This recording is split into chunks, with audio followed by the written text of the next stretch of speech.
It's 8 minutes to 8. Now, if you like a good political fight, you'll no doubt be keeping an eye on the Loughborough parliamentary seat in May. It's our most marginal seat, with Education Secretary Nicky Morgan hoping to hold on to it for the Conservatives after her 2010 victory.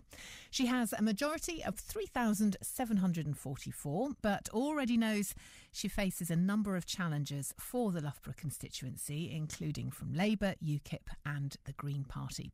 And now a new party is hoping to put another name into the ring in around 3 months' time. Well, Michael Buchanan is from the Justice for Men and Boys Party and joins us on the line now. Good morning, Michael. Yes, good morning, Jo. For those who aren't familiar with your party, can you sum up in a couple of sentences sort of what your raison d'etre is, what you're all about? Yes, we're about campaigning for the human rights of men and boys because, if anyone looks at our manifesto online, they'll see 20 areas where the human rights of men and boys are assaulted by the state's actions and inactions, usually to advantage women and girls. OK, and anything specific there? Human rights issues is quite strong and encompasses a lot of very serious events. What's specific? Probably our number one campaigning issue is fathers' rights. The Conservatives committed, to our mind, the denial of access to children that so many fathers have after family breakdowns is emotional abuse of children, fathers and grandparents. When parties in opposition like the Conservatives in 2010 promise fathers' rights groups that they'll ensure reasonable access, they'll ensure fathers get reasonable access to children, they always renege on those commitments once in office. Is fathers' rights then your most important policy? It is. It's our number one. But say we have an awful lot of others. So, for example, domestic violence. It's been known for decades that men suffer domestic violence at roughly similar to roughly similar extent as women. But there's virtually no support from the state for male victims of domestic violence. Oh, I think some of the domestic violence support services here in Leicestershire may argue with that, who open their doors to all. Yeah, I'm talking specifically, Jo, about, or in particular about refuge places. There's about 4,500 refuge places in the UK for victims of domestic violence, and less than 20 of those are available for heterosexual men. OK, so those are some of the specifics of your campaign. That there has been criticism of your party that you are targeting women specifically in various constituencies, women who are sitting MPs. Is that the case? Well, I'm personally, one of the reasons that we're looking for candidates to stand against Nicky Morgan in Loughborough is that she's a Minister for Women and Equalities, which is an absolutely absurd job title by any standards. Why? But I'm personally standing against Gloria De Piero in Ashfield, near Nottingham, who's the Shadow Minister for Women and Equalities. It seems to me that when there are fewer than 150 women in Parliament out of around 650 MPs, that perhaps it's not such a bad thing to have women banging the drum to try and ensure that their views are sought and that 50% of the population is effectively represented. Yes, at the end of the day, it's well understood that far more men than women seek to go into politics. In fact, the proportion of women in Parliament is considerably higher than the proportion of people who are attempting to become MPs.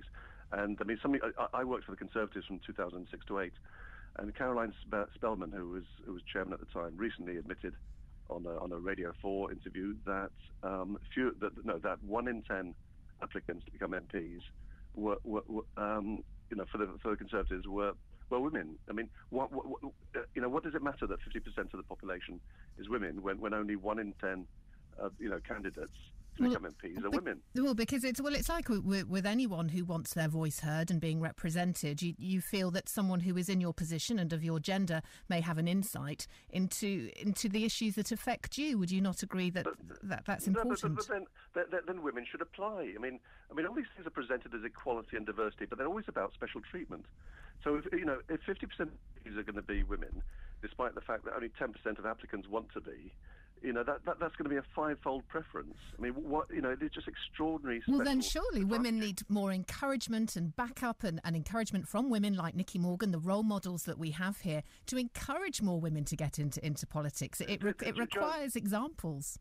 Jo, it's been 36 years since Margaret Thatcher was elected Prime Minister. Dear God, how much more encouragement do women need? I mean, seriously, what's wrong with women that they can't just apply for these jobs? Well, let's look at the processes and the problems there is in being an MP, that if you are having a family and you want a full life and you also have to try and get to Westminster and Parliament and the long hours, unless you have very good backup and support from your family and perhaps from your husband or partner, then it's very difficult for women to commit that time. We need encouragement and help in all sorts of different ways to get on. So the whole system has to bend over backwards to accommodate women? It's not a question of bending over backwards. It's a matter of easing the way and everyone encouraging and helping and pushing forward women so that they can be representative of the population they serve. Female MPs have had things like creches in the House of Commons, I think, for the best part of 20 years now. The reality is that despite all that's been done and more family-friendly hours in the House of Commons and House of Lords, despite all that, the vast majority of people who want to go into politics are still men. So why are you so intimidated by women when there are so few women in politics? What is it about the women that scare you and your party? Actually, nothing scares us about women. I mean, that's just a ridiculous shaming tactic. I can scarcely believe that you'd come out with something so silly. I'm not being silly. That's a statement. You seem very threatened by the notion of women in public life. No, we have no problem with women in public life. I just told you about Margaret Thatcher. I mean, she is my political idol because she was an incredibly hard-working woman who didn't believe in manipulating to get ahead. She just believed in hard work. And this whole generation of women like Nicky Morgan, who, by the way, replaced a very competent. Well, Nicky Morgan would argue she works very hard as well. Yes, but David Cameron replaced an extremely competent education secretary in Michael Gove with Nicky Morgan, who, as far as I can see, had absolutely no qualifications whatsoever. Well, she has a majority. She's a constituency MP who is standing the next election and is popular amongst her constituents. We shall leave it there. We could argue all morning on this. Michael Buchanan from the Justice for Men and Boys Party. I was all ready to delay the news there. I was enjoying your conversation greatly. Thank you to Mike Buchanan for coming on for the Justice for Men and Boys Party.